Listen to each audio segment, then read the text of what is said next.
Dans les bureaux de la Croix-Rouge à Nantes, cet homme arrive plein d'espoir. Cela fait 2 ans qu'il demeure sans nouvelles de sa femme et de ses enfants. On va reprendre votre identité en premier lieu, celle de la personne que vous recherchez.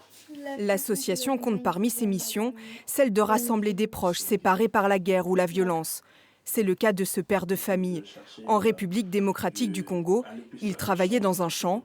Un jour, sur le retour, des voisins le dissuadent de rentrer chez lui, car des hommes armés s'attaquent à son village.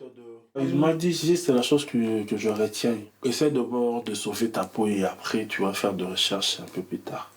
On a brûlé nos maisons, il y a des personnes, il y a des attaques de armes blanches, donc il y a eu des assassinats.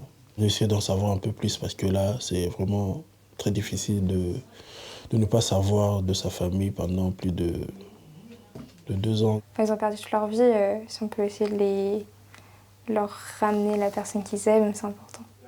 Ni lui ni sa femme n'avaient de téléphone portable. Il n'a aucune photo à présenter, ce qui complique les recherches.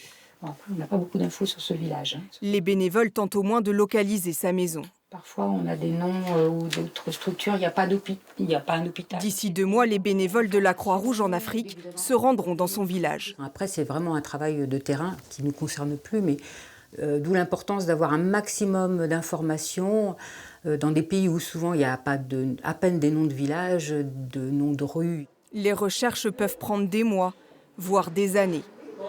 Ali Khan se souvient du jour où il a appris que sa mère et sa sœur avaient été retrouvées en Afghanistan par la Croix-Rouge.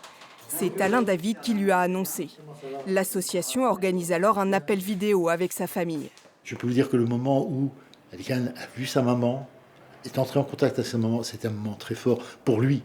Pour nous aussi, bénévoles, je ne vous le cache pas, mais l'important, c'est lui. C'était un bon moment pour moi. Je n'oubliais pas jamais. Quand je mors, peut-être j'ai oublié, mais avant ça, non. Ouais. Il y a le temps, il y a le temps. Ouais, il y a du temps. Ali Khan a le sourire aujourd'hui, mais il reste traumatisé par ce qu'il a vécu en Afghanistan. Son père s'est fait assassiner sous ses yeux par les talibans. Moi, je ne peux pas vider cette image dans mon tête. Après de ces moments, j'ai été le grand garçon de la famille. Moi, je dois prendre les responsabilités. Il se fait à son tour menacer de mort. À 17 ans, il décide de fuir.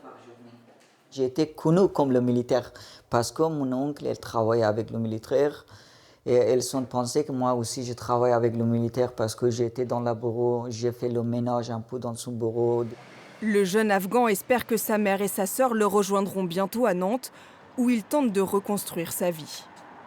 Vous travaillez dans 3 restaurants différents, c'est ça? Oui, dans 3 restaurants, mais c'est là j'en ai un contrat pour faire la livraison. Avec le d'autres, j'en ai le contrat, le ménage, je fais que le ménage dans la soirée. Et ça va, c'est pas trop fatigant vos journées? Ça fait fatiguer, mais c'est la vie. Oui, c'est la vie.